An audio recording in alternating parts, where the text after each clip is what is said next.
Video za ngono ama pornography inaweza kupelekea mwanaume kupata changamoto ya upungufu wa nguvu za kiume.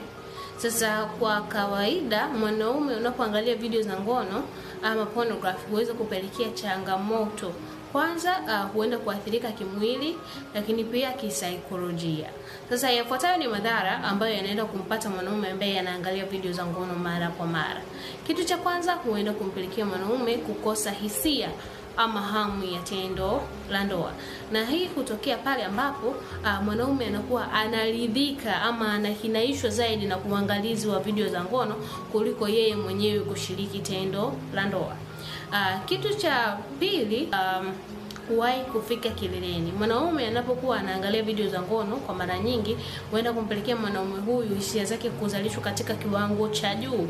Hivyo hii humpelekea hata pale anapoanza kushiriki tendo la ndoa kuwahi kufika kileleni. Lakini kitu cha tatu kikubwa na cha mwisho ni kukosa confidence ama ujasiri pale anapofanya tendo la ndoa.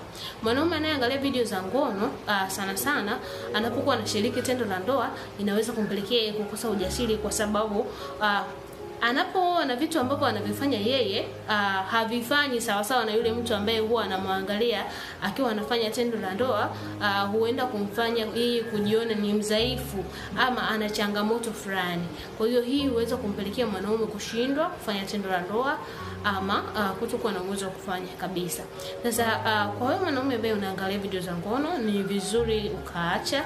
Lakini pia kama umesha be addicted, lakini pia umeshapata madhara hayo ndio yataja, na unahitaji msaada, unaweza kuchukua namba yangu ya bio ili niweze kukusaidia kwa matibabu na ushauri zaidi. Lakini pia kwa kuendelea kupata elimu, follow account hii. Karibu.